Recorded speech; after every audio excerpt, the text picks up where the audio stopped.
如果把你身体内的血管都排成一条，它们有95000千米那么长。每天，它们携带7500升血液。虽然呢，实际上是4到5升一遍一遍的重新循环，以传递氧气和珍贵的营养，比如葡萄糖、氨基酸等到身体的组织。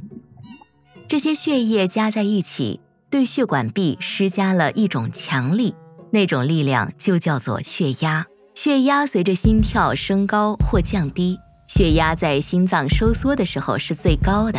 当心脏收缩，迫使血液通过动脉，这就是你的收缩压。当心脏在跳动间歇期间，血压降到最低的数值，这就是舒张压。典型的健康的个体的收缩压在90到120毫米汞柱之间，舒张压在60到80之间。两者合在一起，正常的读数是介于80到120。血液穿过整个身体，是通过循环系统的血管。在任何液流系统，都有几项因素使管壁受压增高：液体的特性、多余的液体或狭窄的管腔。如果血液变得粘稠，血压需要升高来把它推送出去，那么心脏会跳得更厉害。高盐饮食会导致类似的症状。盐促进水潴留，额外的液体增加了血容量和血压。还有压力，比如搏斗或搏斗式的反应，会释放荷尔蒙，如肾上腺素或去甲肾上腺素，它们能收缩主要的血管，增加流动的阻力，并且升高血压。血管通常能够很容易地处理这样的波动。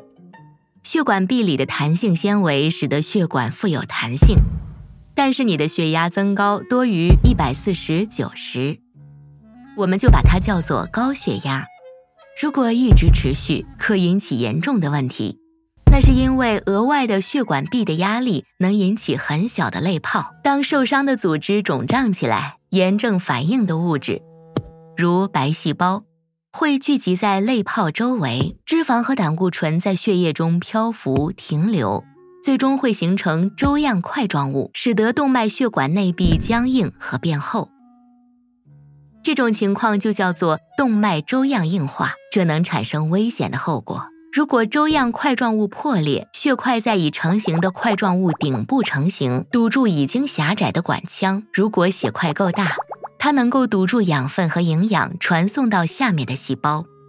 当这发生在心脏血管中，就会引起心肌梗塞。没有养分的时候，心肌细胞开始死亡。